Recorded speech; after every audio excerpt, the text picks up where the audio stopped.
ನಮಸ್ತೆ ಸ್ನೇಹಿತರೆ, ಬನ್ನಿ ಇವತ್ತು ಮಿಕ್ಕಿದಂತಹ ಅವಲಕ್ಕಿ ಮತ್ತು ಮಂಡಕ್ಕಿನ ಬಳಸಿಬಿಟ್ಟು ನಾನು ಎರಡು ಬ್ರೇಕ್ಫಾಸ್ಟ್ ರೆಸಿಪಿನ ನಿಮಗೋಸ್ಕರ ತೊಗೊಂಡು ಬಂದಿದ್ದೀನಿ. ನೋಡಿ, ಒಂದು ಬಂದುಬಿಟ್ಟು ಈ ರೀತಿ ಪರೋಟ ಥರ ಚಪಾತಿ ಅಂತ ಹೇಳಿದ್ರು ತಪ್ಪಾಗಲಾರ್ದು. ನಾನು ಗೋಧಿ ಹಿಟ್ಟನ್ನು ಬಳಸದೆ ಮಾಡಿರೋ ಚಪಾತಿ ಅಂತ ಹೇಳ್ಬೋದು. ಹಾಗೆ ನೋಡಿ, ಈ ಕಟ್ಲೆಟ್ಸ್ನ ರೆಡಿ ಮಾಡಿದ್ದೀನಿ. ಇದು ಎಷ್ಟು ಮೇಲ್ಗಡೆಯಿಂದ ಕ್ರಿಸಿಪಿ ಆಗಿದೆ ಅಂತ ನೋಡಿ.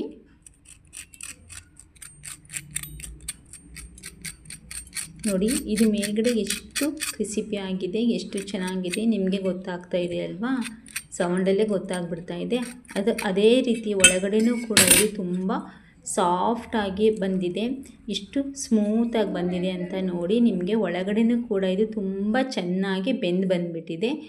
ಈ ರೀತಿ ಬ್ರೇಕ್ಫಾಸ್ಟ್ ರೆಸಿಪಿನ ನಾವು ಮಕ್ಕಳಿಗೆ ಸಂಜೆ ಟೈಮಲ್ಲಿ ಈವ್ನಿಂಗ್ ಸ್ನ್ಯಾಕ್ಸ್ ಮಾಡಿಕೊಟ್ರೆ ಮಕ್ಕಳು ತುಂಬ ಇಷ್ಟಪಟ್ಟು ತಿಂತಾರೆ. ಬನ್ನಿ, ಹಾಗಿದ್ದರೆ ಈ ಬ್ರೇಕ್ಫಾಸ್ಟ್ ರೆಸಿಪಿ ಯಾವ ರೀತಿ ಮಾಡೋದು ಅಥವಾ ಈವ್ನಿಂಗ್ ಸ್ನ್ಯಾಕ್ಸ್ಗೆ ಮಾಡಿಕೊಟ್ರು ಕೂಡ ಮಕ್ಕಳು ತುಂಬ ಇಷ್ಟಪಟ್ಟು ತಿಂತಾರೆ. ನೋಡಿ, 1 ಕಪ್ ನಾನು ಮಂಡಕ್ಕಿ ತೊಗೊಂಡಿದ್ದೀನಿ, 1 ಕಪ್ಪು ಮೀಡಿಯಮ್ ಅವಲಕ್ಕಿ, ಹಾಗೆ 1 ಕಪ್ಪು ದಪ್ಪ ಅವಲಕ್ಕಿ ತೊಗೊಂಡಿದ್ದೀನಿ. ಈ ಅವಲಕ್ಕಿಯಲ್ಲಿ ಒಂದು ಸ್ವಲ್ಪ ಬೆಲ್ಲ ಮಿಕ್ಸ್ ಆಗಿದೆ, ನಡೆಯುತ್ತೆ, ಏನೂ ಆಗೋದಿಲ್ಲ. ಆನಂತರ ನೋಡಿ, ಇದನ್ನು ಒಂದು ಬೌಲ್ಗೆ 3 ಹಾಕಿಬಿಟ್ಟು ನಾನು ಅವಲಕ್ಕಿನ ಹಾಕಿಬಿಟ್ಟು ನೀಟಾಗಿ ಒಂದು 2 ನೀರಲ್ಲಿ ಇದನ್ನು ವಾಶ್ ಮಾಡಿ ತೊಗೊಂಡು ಬಂದುಬಿಡ್ತೀನಿ. ಧೂಳು ಕಡ್ಡಿ ಎಲ್ಲ ಇದ್ದರೂ ಕೂಡ ಹೋಗಿಬಿಡುತ್ತೆ. ಈ ರೀತಿ ನೀಟಾಗಿ ಒಂದು ಬೌಲ್ಗೆ ಹಾಕಿಬಿಟ್ಟು ಒಂದು 2 ನೀರಲ್ಲಿ ಇದನ್ನು ವಾಶ್ ಮಾಡಿ. ತುಂಬ ಕೊಳೆ ಇರುತ್ತೆ ಮಂಡಕ್ಕಿಯಲ್ಲಿ ಅಥವಾ ಅವಲಕ್ಕಿಯಲ್ಲಿ, ನೋಡಿ ಬೇಕಿದ್ರೆ ನಾನು ತೋರಿಸ್ತೀನಿ. ನಾವು ಅವಲಕ್ಕಿ ಮತ್ತು ಮಂಡಕ್ಕಿ ಪದಾರ್ಥಗಳನ್ನು ರೆಸಿಪಿ ಅಥವಾ ಬ್ರೇಕ್ಫಾಸ್ಟ್ನ ಮಾಡಿ ಊಟ ಮಾಡುವಾಗ ನಾವೇನು ಮಾಡಬೇಕು ಅಂದರೆ, ನೋಡಿ ಎಷ್ಟು ಗಲೀಜಿದೆ ಅಂಥೇಳಿ, ಇದನ್ನು ಈ ರೀತಿ ತೊಳೆದ್ಬಿಟ್ಟು ಮಾಡ್ಕೊಳ್ಳೋದ್ರಿಂದ ಅಥವಾ ನೆನೆಸಿಟ್ಟು ಮಾಡೋದ್ರಿಂದ ನಮಗೆ ಗ್ಯಾಸ್ ಅಥವಾ ಆ್ಯಸಿಡಿಟಿ ಅಂತಹ ತೊಂದರೆ ಆಗೋದಿಲ್ಲ. ನೋಡಿ, ನಾನಿವಾಗ ಇದನ್ನು ಮಂಡಕ್ಕಿ ಮತ್ತು ಅವಲಕ್ಕಿನ ಒಂದು ಸ್ವಲ್ಪ ಹೊತ್ತು ನೆನೆ ಇಟ್ಟಿದ್ದೀನಿ. ಆನಂತರ ಅದೇ ಮಂಡಕ್ಕಿ ಮತ್ತು ಅವಲಕ್ಕಿ ನೆನೆಸಿದಂಥದಕ್ಕೆ 1 ಟೇಬಲ್ ಟೀ ಸ್ಪೂನಷ್ಟು ಅರಿಶಿಣ, 2 ಟೇಬಲ್ ಟೀ ಸ್ಪೂನಷ್ಟು ಜೀರಿಗೆ, ಇದ್ದರೆ ಸ್ವಲ್ಪ ಅಜ್ವಾನನ ಹಾಕ್ಕೊಳ್ಳಿ, ತುಂಬ ಚೆನ್ನಾಗಿ ಟೇಸ್ಟ್ ಇರುತ್ತೆ. ಹಾಗೆ ಒಂದು ಅರ್ಧ ಕಪ್ಪಷ್ಟು ನಾನು ಅವಲಕ್ಕಿ ತೊಗೊಂಡಿದ್ನಲ್ಲ, ಆ ಬೌಲಿನ ಅಳತೆ ಆದರೆ ಒಂದು ಅರ್ಧ ಕಪ್ಪಿನಷ್ಟು ಕಡಲೆ ಹಿಟ್ಟನ್ನು ತೊಗೋಬೇಕು. ನಾನೊಂದು ಸ್ವಲ್ಪ ಕಡಲೆ ಹಿಟ್ಟದರಲ್ಲೇ ಎತ್ತಿ ಇಟ್ಟಿದ್ದೀನಿ. ನಾನು ನೆಕ್ಸ್ಟ್ ತೋರಿಸ್ತೀನಿ ಏನು ಮಾಡಬೇಕು ಅಂತ ಹೇಳಿ. ಆನಂತರ ನೋಡಿ, ಕೊತ್ತಂಬರಿ, ಕರಿಬೇವಿನ ಸೊಪ್ಪು ಹಾಗೆ ಕಸ್ತೂರಿ ಮೇಥಿ ಹಾಕ್ತಾಯಿದ್ದೀನಿ. ಕಸ್ತೂರಿ ಮೇಥಿ ಸ್ವಲ್ಪ ಹಸಿದಾಗಿ ಇತ್ತು, ಅದನ್ನೇ ಹಾಕ್ತಾಯಿದ್ದೀನಿ. ಆನಂತರ ಅದಕ್ಕೆ ತುರಿದಿಟ್ಟಂತಹ ಸೌತೆಕಾಯಿ ಹಾಕ್ತಾಯಿದ್ದೀನಿ. ಹಾಗೆ ತುರಿದಂತಹ 1 ಬೌಲಿನಷ್ಟು ತುರಿದಂತಹ ಕ್ಯಾರೆಟ್ ತುರಿನ ಹಾಕ್ತಾಯಿದ್ದೀನಿ. ನೀವು ಬೇಕಿದ್ರೆ ಹಸಿ ಮೆಣಸಿನ್ಕಾಯಿನೂ ಕೂಡ ಹೆಚ್ಚು ಹಾಕೋಬೋದು. ನಾನಿದಕ್ಕೆ ಕೆಂಪು ಚಟ್ನಿನ ಹಾಕ್ತಾಯಿದ್ದೀನಿ. ಹಸಿ ಮೆಣಸಿನ್ಕಾಯಿ ಮಕ್ಕಳು ತಿನ್ನೋದ್ರಿಂದ ಇದನ್ನು ಸ್ಕಿಪ್ ಮಾಡಬೇಕಾಗುತ್ತೆ. ನೀವು ದೊಡ್ಡವ್ರು ತಿನ್ನೋದಾದರೆ ನೀವು ಆರಾಮ್ಸೆ ಹಸಿ ಮೆಣಸಿನ್ಕಾಯಿ ಚಿಕ್ಕದಾಗಿ ಕಟ್ ಮಾಡಿ ಹಾಕ್ಕೋಬೋದು. ಮಕ್ಕಳಿಗೆ ಮಧ್ಯೆ ಮಧ್ಯೆ ಸಿಕ್ಕಿ ಖಾರ ಆಗುತ್ತಲ್ಲ ಬಾಯಿಗೆ ಎಂದು ನಾನು ಈ ಖಾರದ ಹಿಂಡಿ ಹಾಕ್ತಾಯಿದ್ದೀನಿ, ಕೆಂಪು ಚಟ್ನಿನ. ನಂತರ ನೋಡಿ, ಶೇಂಗಾನ ಹುರಿದ್ಬಿಟ್ಟು ನಾನು ಪುಡಿ ಮಾಡಿ ತೊಗೊಂಡಿದ್ದೀನಿ. ಶೇಂಗಾನ ಹುರಿದ್ಬಿಟ್ಟು ಪುಡಿ ಮಾಡಿ ಹಾಕೋದ್ರಿಂದ ಮಕ್ಕಳಿಗೆ ಒಳ್ಳೆಯ ಕೊಬ್ಬು ಶೇಖರಣೆಗೆ ಶೇಂಗಾ ತುಂಬ ಸಹಾಯ ಮಾಡುತ್ತೆ. ಕ್ಯಾರೆಟು ಹಾಗೆ ಸೌತೆಕಾಯಿ ಬಂದುಬಿಟ್ಟು ದೇಹಕ್ಕೆ ತುಂಬ ತಂಪು ಕೊಡುತ್ತೆ, ಕಣ್ಣಿಗೂ ತುಂಬ ಒಳ್ಳೆಯದು. ಅನಂತರ ಹೆಚ್ಚಿದಂತಹ ಈರುಳ್ಳಿನ ಹಾಕ್ತಾಯಿದ್ದೀನಿ. ಇದೆಲ್ಲ ಹಾಕಿಬಿಟ್ಟು ನೀಟಾಗಿ ಒಂದು ಮಿಕ್ಸ್ ಕೊಟ್ಕೋಬೇಕು. ಇದನ್ನು ನೀಟಾಗಿ ಕಲಿಸ್ಬಿಟ್ಟು ನಾನಿವಾಗ ಒಂದು ಮಿಕ್ಸ್ ಕೊಟ್ಕೊಳ್ತೀನಿ. ನೋಡಿ, ನಾವು ಈ ರೀತಿ ಯಾವ್ಯಾವೆಲ್ಲ ತರಕಾರಿಗಳು ಅವೈಲೇಬಲ್ ಇದೆಯೋ ಅವನ್ನೆಲ್ಲ ಹಾಕ್ಕೋಬೋದು. ಕ್ಯಾಪ್ಸಿಕಮ್ನ ಕಟ್ ಮಾಡಿ ಹಾಕ್ಕೋಬೋದು. ಬೇಕಿದ್ರೆ ಮಕ್ಕಳು ಆಲೂಗಡ್ಡೆ ತಿಂತವೆ ಅಂದರೆ ಆಲೂಗಡ್ಡೆನೂ ಕೂಡ ತುರಿದು ಹಾಕ್ಕೋಬೋದು. ಆನಂತರ ರುಚಿಗೆ ತಕ್ಕಷ್ಟು ಉಪ್ಪನ್ನು ಹಾಕ್ತಾಯಿದ್ದೀನಿ. ಬೇಕಿದ್ರೆ ನೀವು ಸಿಹಿ ಗೆಣಸನ್ನು ಬೇಕಿದ್ರೆ ತುರಿದು ಹಾಕ್ಕೋಬೋದು. ಮರಗೆಣಸನ್ನು ಕೂಡ ನೀವು ತುರಿದ್ಬಿಟ್ಟು ಹಾಕ್ಕೋಬೋದು. ನಾವು ಹೆಲ್ತಿಯಾಗಿರೋ ಯಾವ ಫುಡ್ ಬೇಕಾದ್ರೂ ನಾವು ಈ ಬ್ರೇಕ್ಫಾಸ್ಟ್ಗೆ ನಾವು ಆ್ಯಡ್ ಮಾಡ್ಕೋಬೋದು. ಬೇಕಿದ್ರೆ ನೋಡಿ, ನಾನು ಕಟ್ಲೆಟ್ಸ್ ರೆಡಿ ಮಾಡುವಾಗ ಯಾವುದೇ ರೀತಿ ಹಿಟ್ಟನ್ನು ಹಾಕ್ಕೊಂಡಿಲ್ಲ. ನಾನಿವಾಗ ಕಟ್ಲೆಟ್ಸ್ಗೆ ರೆಡಿ ಮಾಡಿ ತೆಕ್ಕೊಂಡಿದ್ದೀನಿ. ಇದಾದ ನಂತರ ನಾನು ಪರೋಟ ಅಥವಾ ಚಪಾತಿನ ನೋಡಿ ಗೋಧಿ ಹಿಟ್ಟನ್ನು ಹಾಕದೆ ಮಾಡ್ತಾಯಿದ್ದೀನಿ. ಏನೇನು ಹಾಕ್ತೀನಿ ಅಂತ ನಾನು ತೋರಿಸ್ತೀನಿ. ನೋಡಿ, ವಿಡಿಯೋನ ಕೊನೆ ತನಕ ನೋಡಿ, ನಮ್ಮ ಚಾನಲ್ನ ಸಪೋರ್ಟ್ ಮಾಡಿ. ವಿಡಿಯೋ ಇಷ್ಟವಾದಲ್ಲಿ ಒಂದು ಲೈಕ್ ಮಾಡಿ, ಫ್ಯಾಮಿಲಿ ಆ್ಯಂಡ್ ಫ್ರೆಂಡ್ಸ್ಗೂ ಕೂಡ ಶೇರ್ ಮಾಡಿ. ನೋಡಿ, ಸ್ವಲ್ಪ ಇನ್ನೂ ಮುಕ್ಕಿದಂತಹ ನಾನು ಹಿಟ್ಟಿಗೆ ಅದಕ್ಕೆ ಒಂದು ಸ್ವಲ್ಪ ಚಿರೋಟಿ ರವೆ ಹಾಕ್ತಾಯಿದ್ದೀನಿ. ನಾನು ಅವಲಕ್ಕಿ ತೊಗೊಂಡಿರೋ ಬೌಲ್ ಅಳತೆ ಆದರೆ 1 ಕಪ್ಪಿನಷ್ಟು ಚಿರೋಟಿ ರವೆ ತೊಗೊಳ್ತಾ ಇದ್ದೀನಿ. ಮತ್ತು ಒಂದು ಸ್ವಲ್ಪ ಉಳಿದಂತಹ ಕಡಲೆ ಹಿಟ್ಟನ್ನು ಹಾಕ್ತಾ ಇದ್ದೀನಿ. ಇದು ನಮಗೆ ಯಾವ ಹದಕ್ಕೆ ಬರಬೇಕು ಅಂದರೆ ಚಪಾತಿ ಹಿಟ್ಟಿನ ಹದಕ್ಕೆ ಇದು ಬರಬೇಕು. ನೋಡಿ, ಗೋಧಿ ಹಾಕಿಲ್ಲ, ಕೇವಲ ಚಿರೋಟಿ ರವೆ ಮತ್ತು ಅವಲಕ್ಕಿ, ಮಂಡಕ್ಕಿ ಮತ್ತು ಕಡಲೆ ಹಿಟ್ಟು ಮತ್ತು ವೆಜಿಟೇಬಲ್ಸ್ ಹಾಕಿ ಮಾಡ್ತಾ ಇದ್ದೀನಿ. ನೋಡಿ, ಒಂದು ಸ್ವಲ್ಪ ಹಸಿ ಕೈ ಮಾಡಿಬಿಟ್ಟು ನೀವು ಈ ರೀತಿ ನೋಡಿದರೆ ಕೈಗೆ ಅಂಟ್ಕೋಬಾರ್ದು. ಇದೇ ರೀತಿ ಇನ್ನೊಂದು ಸ್ವಲ್ಪ ಒಣ ಹಿಟ್ಟನ್ನು ಹಾಕಿಬಿಟ್ಟು ಲಟ್ಟಿಸ್ಬಿಟ್ಟು ತೊಗೊಳ್ತೀನಿ. ಅದೊಂದು ಸ್ವಲ್ಪ ನೀರೆಲ್ಲ ಹೀರ್ಕೊಂಡು ಸ್ವಲ್ಪ ಗಟ್ಟಿ ಆಗುತ್ತೆ, ಸ್ವಲ್ಪ ಹೊತ್ತು ಎತ್ತಿಟ್ಬಿಡ್ತೀನಿ. ಅನಂತರ ನೋಡಿ, ಕಾದಂತಹ ಎಣ್ಣೆಯಲ್ಲಿ ನಾನು ಒಂದೊಂದಾಗಿ ಕಟ್ಲೆಟ್ಸ್ನ ಬಿಡ್ತಾ ಇದ್ದೀನಿ. ನೀವು ಕೂಡ ಇದೇ ರೀತಿ ರೆಡಿ ಮಾಡಿಕೊಂಡು ಬಿಡ್ಬೋದು. ಅನಂತರ ಇದೆಲ್ಲ ಆದಮೇಲೆ ನಾನಿವಾಗ ನೋಡಿ ಕಟ್ಲೆಟ್ಸು ತಟ್ಟೆಯಲ್ಲಿ ಮಾಡಿಟ್ಟ ಕಟ್ಲೆಟ್ಸ್ ಅದು ಬರಲಿಲ್ಲ. ನಾನು ಮತ್ತೆ ಇವಾಗ ಬೌಲಿಂದನೇ ಹಿಟ್ಟನ್ನು ತೆಗೆದುಬಿಟ್ಟು ಅದಕ್ಕೆ ಹಾಕ್ತಾ ಇದ್ದೀನಿ. ಇದೆಲ್ಲ ಆದಮೇಲೆ ನಾನು ಎಣ್ಣೆಯಲ್ಲಿ ಮಕ್ಕಳಿಗೋಸ್ಕರ ಕೇವಲ 4ರಿಂದ 5 ಕಟ್ಲೆಟ್ಸ್ ಮಾತ್ರ ಮಾಡಿದೆ.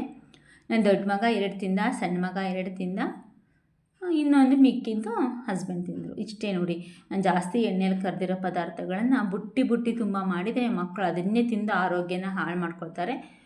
ಯಾವಾಗಲಾದ್ರೂ ಒಂದು ಸರಿ ಅಪರೂಪಕ್ಕೆ 15 ದಿವಸಕ್ಕೊಂದು ಸರಿ ಎಣ್ಣೆಯಲ್ಲಿ ಕರೆದಿರೋ ಪದಾರ್ಥ ತಿನ್ನೋದ್ರಿಂದ ಏನು ಆರೋಗ್ಯಕ್ಕೆ ಅಷ್ಟೊಂದು ನಮಗೆ ಎಫೆಕ್ಟ್ ಬೀರೋಲ್ಲ. ನಾನು ಮೊದಲೇ ಹೇಳಿದ ಹಾಗೆ ನಾನು ಗಾಣದಲ್ಲಿ ತೆಗೆದಿರೋ ಎಣ್ಣೆನ ಬಳಸೋದ್ರಿಂದ ಆರೋಗ್ಯಕ್ಕೆ ತುಂಬ ಒಳ್ಳೆಯದು. ನೀವು ಕೂಡ ಗಾಣದ ಎಣ್ಣೆನ ಬಳಸಿ. ಈ ರೀತಿ ನೋಡಿ, ನಾವು ನೀಟಾಗಿ ಎಣ್ಣೆನ ಒಂದು ಸ್ವಲ್ಪ ಸ್ಪೂನಲ್ಲಿ ತೊಗೊಂಡ್ಬಿಟ್ಟು ಅದರ ಮೇಲೆ ಈ ರೀತಿ ಹಾಕ್ತಾ ನಾವು ನಿಧಾನಕ್ಕೆ ಲೋ ಫ್ಲೇಮಲ್ಲಿ ಇದನ್ನು ನಾವು ಬೇಯಿಸ್ಕೋಬೇಕಾಗುತ್ತೆ. ಇದು ನೀಟಾಗಿ ಅದು ತಳ ಬಿಟ್ಟು ಬರೋವರೆಗೂ, ಸ್ವಲ್ಪ ಕೆಂಪಾಗಿ ಇದು ಹೊಂಬಣ್ಣ ಬರೋವರೆಗೂ ಇದನ್ನು ತೆಗಿಬೇಡಿ. ನೋಡಿ, ಇವಾಗ ಬರ್ತಾ ಇಲ್ಲ ಈ ಕಡೆದು. ಇನ್ನೊಂದು ಸ್ವಲ್ಪ ಹೊತ್ತು ಬೇಯಲಿ, ಇನ್ನೊಂದು ಸ್ವಲ್ಪ ಹೊತ್ತು ಬಿಡ್ತಾ ಇದ್ದೀನಿ. ಇನ್ನು ನೀವು ಒಂದು ಸ್ವಲ್ಪನೇ ಎಣ್ಣೆ ಹಾಕ್ಕೊಂಡು ಮಾಡ್ಕೊಳ್ಳೋದಾದರೆ ಖಂಡಿತವಾಗಿಯೂ ನೀವು ತವಾದಲ್ಲಿ ಮಾಡ್ಕೋಬೋದು. ನೋಡಿ, ಈ ರೀತಿ ನೀವು ಇದನ್ನು ಒಂದೊಂದಾಗಿ ಒಂದು ಸ್ವಲ್ಪ ಹೊತ್ತು ಬಿಟ್ಟಾದಮೇಲೆ ಅದೇ ತಳ ಬಿಟ್ಟು ಬಂದುಬಿಡುತ್ತೆ. ಈ ರೀತಿ ನಾವು ಇದನ್ನು ಹೊಳ್ಳಿಸಿ ಹಾಕ್ಕೋಬೋದು. ಎರಡೂ ಕಡೆ ಕೂಡ ನೀಟಾಗಿ ಬೇಯಿಸ್ಕೊಂಡ್ಬಿಡೋಣ.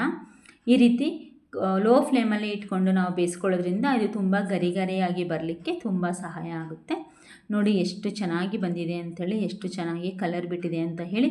ಈ ರೀತಿ ರೆಸಿಪಿಗಳನ್ನ ಮಕ್ಕಳಿಗೆ ಈ ರೀತಿ ಎಣ್ಣೆಯಲ್ಲಿ ಕರೆದಿರೋದು ಬೇಡ ಅಂದರೂ ಕೂಡ ನಾವು ಇದನ್ನು ಬಾಯ್ಲ್ ಮಾಡಿ ಕೂಡ ಕೊಡ್ಬೋದು. ಅಂದರೆ ಹಬೆಯಲ್ಲಿ ಇಡ್ಲಿನ ಯಾವ ರೀತಿ ಬೇಯಿಸ್ಕೊಳ್ತೀವೋ ಆ ರೀತಿಯೂ ಕೂಡ ನಾವು ಬೇಯಿಸಿ ಚಟ್ನಿ ಜೊತೆ ಕೊಡ್ಬೋದು. ಕಡುವಿನ ಥರನೂ ಮಾಡಿ ಕೊಡ್ಬೋದು, ಸ್ಟಿಮ್ ಮಾಡಿಬಿಟ್ಟು.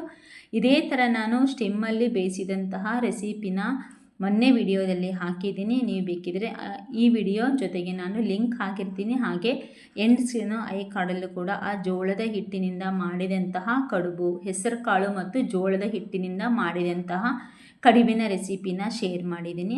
ಅದನ್ನು ಕೂಡ ನೋಡ್ಕೊಂಡ್ಬಿಟ್ಟು ನೀವು ಮಕ್ಕಳಿಗೆ ಮಾಡಿಕೊಡ್ಬೋದು. ಅದು ತುಂಬ ಮಕ್ಕಳಿಗೆ ಹೆಲ್ತಿಯಾಗಿದೆ. ನೋಡಿ, ಜೋಳದ ಹಿಟ್ಟು, ಹೆಸರು ಕಾಳು ಎರಡೂ ನಮ್ಮ ಆರೋಗ್ಯಕ್ಕೆ ತುಂಬ ಒಳ್ಳೆಯದಲ್ವಾ. ಅದರ ಜೊತೆಗೆ ಮನೆಯಲ್ಲಿ ಇರುವಂತಹ ತರಕಾರಿಗಳನ್ನು ಬಳಸಿಬಿಟ್ಟು ನಾವು ಯಾವ ರೀತಿ ಮಕ್ಕಳಿಗೆ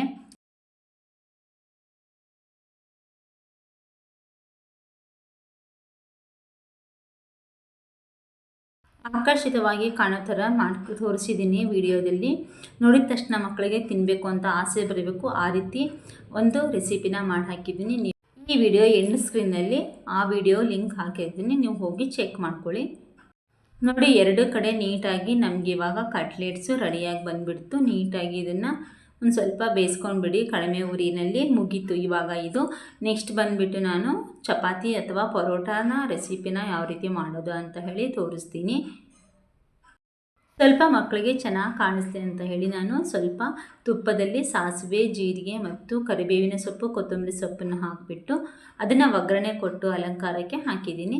ಬನ್ನಿ, ಹಾಗಿದ್ರೆ ನೆಕ್ಸ್ಟ್ ನೋಡಿ, ನಾವು ಅದೇ ರೀತಿ ಹಿಟ್ಟನ್ನು ಉಳ್ಳೆನ ಮಾಡಿ ತೊಗೊಂಡ್ಬಿಟ್ಟು ಒಂದು ಸ್ವಲ್ಪ ಕೈಯಲ್ಲಿ ಈ ರೀತಿ ತಟ್ಟಿ ನಿಧಾನವಾಗಿ ತಟ್ಟಬೇಕು. ತುಂಬ ಭಾರ ಹಾಕಿ ತಟ್ಟಕ್ಕೆ ಹೋಗಬೇಡಿ. ಈ ರೀತಿ ನಿಧಾನವಾಗಿ ತಟ್ಟಿ ಆನಂತರ ನಾವು ಲಟ್ಟಣಿಗೆಯಲ್ಲಿ ಒಂದು ಸ್ವಲ್ಪ ಇದನ್ನು ಲಟ್ಟಿಸ್ಕೊಂಡ್ಬಿಟ್ರೆ ನಮಗೆ ಪರೋಟ ಅಥವಾ ಚಪಾತಿ ರೆಡಿಯಾಗುತ್ತೆ. ನೋಡಿ, ನಾನಿವಾಗ ತೋರಿಸ್ತಾ ಇರೋದು ಚಿರೋಟಿ ರವೆ ಹಾಕಿ ಮಾತ್ರ ತೋರಿಸ್ತಾ ಇದ್ದೀನಿ. ಬೇಕಿದ್ರೆ ಜೋಳದ ಹಿಟ್ಟನ್ನು ಕೂಡ ಹಾಕಿ ಮಾಡ್ಕೋಬಹುದು. ಇದು ತುಂಬ ದಪ್ಪನೂ ಬೇಡ, ತಿಳಿವು ಬೇಡ, ಮೀಡಿಯಂ ಆಗಿ ಉದ್ಬಿಟ್ಟು ಎರಡು ಕಡೆಯಿಂದ ಸ್ವಲ್ಪ ತುಂಬ ಕಷ್ಟನೇ ಆಗಲಿಲ್ಲ.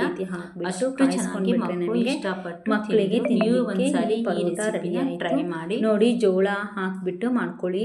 ಗೋಧಿ ಹಾಕಿ ಮಾಡೋದ್ರಿಂದ, ಮೈದಾ ಹಾಕಿ ಮಾಡೋದ್ರಿಂದ ಆರೋಗ್ಯಕ್ಕೆ ಅಷ್ಟೊಂದು ಒಳ್ಳೆಯದಲ್ಲ. ಗೋಧಿ ಆದರೂ ಒಳ್ಳೆಯದು. ಮೈದಾ ಹಿಟ್ಟಿನಿಂದ ಮಾಡಿಕೊಡೋದನ್ನು ಬಿಟ್ಬಿಟ್ಟು ಮಕ್ಕಳಿಗೆ ಈ ರೀತಿ ಚಿರೋಟಿ ರವೆ ಅಥವಾ ಕಡಲೆ ಹಿಟ್ಟು, ಗೋಧಿ ಹಿಟ್ಟು ಮತ್ತು ಜೋಳದ ಹಿಟ್ಟಿನಿಂದ ಈ ರೀತಿ ಪರೋಟಗಳನ್ನು ಮಾಡಿಕೊಡಿ. ಅವರು ನೋಡಿ ಕೇಳ್ತಾರೆ ಪರೋಟ ಮಾಡಿಕೊಡಿ ಅಂತ ಹೇಳಿ. ನಾವು ಮೈದಾ ಹಿಟ್ಟು ಹಾಕಿ ಮಾಡೋದ್ರಿಂದ ಅವರ ಆರೋಗ್ಯಕ್ಕೆ ಅಷ್ಟೊಂದು ಒಳ್ಳೆಯದಲ್ಲ. ಬೇಸಿಗೆಯಲ್ಲಿ ಮೈದಾ ಮಕ್ಕಳಿಗೆ ಬೇಗ ಜೀರ್ಣ ಆಗೋದಿಲ್ಲ. ನೋಡಿ ಈ ರೀತಿ ಕೆಳಗೆ ಮೇಲೆ ಒಂದು ಸ್ವಲ್ಪ ತುಪ್ಪ ಹಾಕಿಬಿಟ್ಟು ಈ ರೀತಿ ಕಟ್ ಮಾಡಿಬಿಟ್ಟು ಅವರಿಗೆ ಆಕರ್ಷಿತವಾಗಿ ಕಾಣೋ ಥರ ನಾವು ತಿಂಡಿ ಮಾಡಿಕೊಟ್ರೆ ಮಕ್ಕಳು ತುಂಬ ಇಷ್ಟಪಟ್ಟು ತಿಂತಾರೆ. ಆ ಚಪಾತಿಗೂ ಕೂಡ ಸಾಸಿವೆ, ಜೀರಿಗೆ, ಸ್ವಲ್ಪ ಕೊತ್ತಂಬರಿ, ಕರಿಬೇವು ಹಾಕಿದ ಒಗ್ಗರಣೆನ ಮೇಲ್ಗಡೆ ಹಾಕಿದ್ದೀನಿ. ಮಕ್ಕಳಿಗೆ ರುಚಿಯಾಗಿರ್ಬೋದು, ಟೇಸ್ಟ್ ಆಗಿರ್ಬೋದು ಅಂತ ಹೇಳಿ ಖಂಡಿತವಾಗ್ಲೂ ತುಂಬ ಟೇಸ್ಟ್ ಆಗಿತ್ತು, ತುಂಬ ರುಚಿಯಾಗಿತ್ತು. ಈ ರೀತಿ ಆರೋಗ್ಯಕರ ಅಡುಗೆಗಳಿಗಾಗಿ ಹೆಲ್ತಿ ಕುಕ್ಕಿಂಗ್ ದೇಹಾಮೃತ ಯೂಟ್ಯೂಬ್ ಚಾನಲ್ನ ಸಬ್ಸ್ಕ್ರೈಬ್ ಮಾಡಿ, ಹಾಗೆ ನಮ್ಮ ಚಾನಲ್ಗೆ ಸಪೋರ್ಟ್ ಮಾಡಿ. ವಿಡಿಯೋ ಇಷ್ಟವಾದಲ್ಲಿ ಖಂಡಿತವಾಗ್ಲೂ ಒಂದು ಲೈಕ್ ಮಾಡಿ, ಹಾಗೆ ನಿಮ್ಮ ಫ್ಯಾಮಿಲಿ ಆ್ಯಂಡ್ ಫ್ರೆಂಡ್ಸ್ಗೆ ವಿಡಿಯೋನ ಶೇರ್ ಮಾಡಿ. ನೋಡಿ ಎಷ್ಟು ಸ್ಮೂತಾಗಿ ಬಂದಿದೆ ಅಂತ ಹೇಳಿ. ಒಂದು ಸ್ವಲ್ಪನೂ ಕೂಡ ಗಟ್ಟಿಯಾಗಿಲ್ಲ, ಒಂದು ಸ್ವಲ್ಪನೂ ಇದು ಆಗಿಲ್ಲ, ತುಂಬ ಚೆನ್ನಾಗಿ ಬಂದಿದೆ. ಪರೋಟ ಮಾಡಿ ಕೊಡೋ ಬದಲು ಮಕ್ಕಳಿಗೆ ಈ ರೀತಿ ಆರೋಗ್ಯಕರವಾದ ಹಿಟ್ಟಿನಿಂದ ನಾವು ಈ ರೀತಿ ರೆಸಿಪಿಗಳನ್ನು ಮಾಡಿಕೊಡೋಣ, ಮಕ್ಕಳಿಗೆ ಹೆಲ್ತಿಯಾಗಿರುತ್ತೆ. ಹಾಗಾದರೆ ಮತ್ತೆ ಮುಂದಿನ ವಿಡಿಯೋದಲ್ಲಿ ಸಿಗ್ತೀನಿ. ತುಂಬ ಹೃದಯದ ಧನ್ಯವಾದಗಳು ಇಲ್ಲಿ ತನಕ ವಿಡಿಯೋ ವಾಚ್ ಮಾಡಿದ್ದಕ್ಕೆ.